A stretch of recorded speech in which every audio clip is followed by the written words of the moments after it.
The Yom Kippur War was also known as the October War of 1973.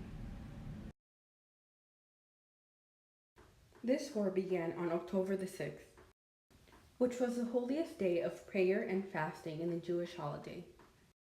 The war then continued from October the 6th through October the 26th.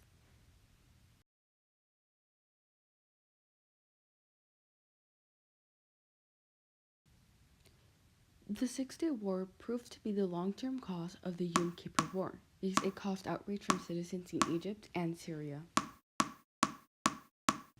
The reason outrage was so prominent was because Israel, after the war, gained control of territory, 4 times its previous size. From Israel's victories came Egypt's downfall. They lost 23,500 square miles of the Sinai Peninsula and the Gaza Strip.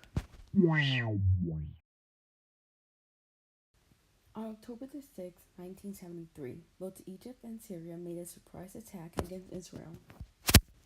Egyptian forces successfully crossed the Suez Canal with little difficulty. While this was happening, Syrians managed to break through Golan Heights. That was officially the start of war. Major events, components, figures. As the intensity of the war grew, the supplies began to deplete. In response to this, the General Staff of Israel began to develop new battle strategies in hope of winning the war. Unfortunately, this plan failed.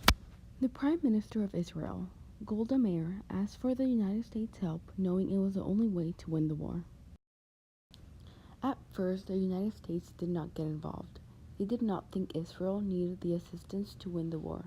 But when the Soviet Union began supplying Egypt and Syria, the United States quickly changed their minds. President Nixon established an emergency supply line to Israel.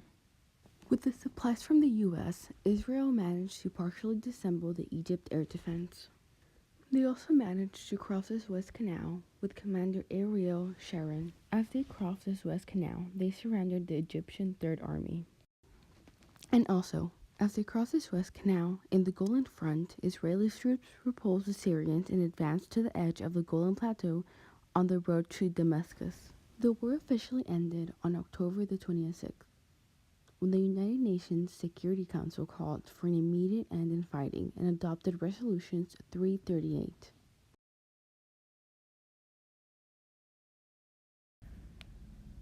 On January 18, 1974, a peace agreement was signed between Israel and Egypt. Then on November, a ceasefire agreement.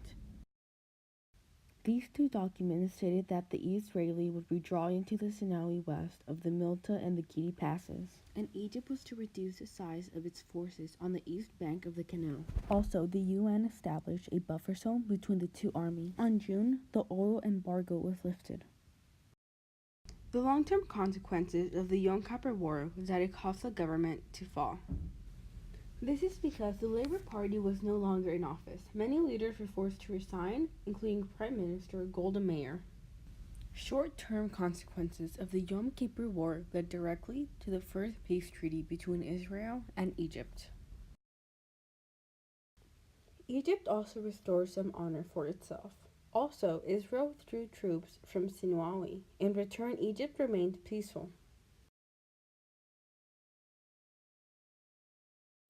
The Yom Kippur War was significant because it shook the Israelis out of the Six-Day War euphoria and the illusion that they were untouchable. They learned that lack of peace has its price, and that price is high. It was also significant for the Arabs as they discovered that the Israelis will not be defeated by war. Israel had the worst starting conditions possible, and yet it was able to defeat both Syria and Egypt. Egypt and Israel chose to sign a peace agreement. Syria changed tactics to use the PLO, the Palestinians, and the other guerrilla forces as a tool to slowly erode the security of Israel. This play is still on today, as more players have joined the table over the years.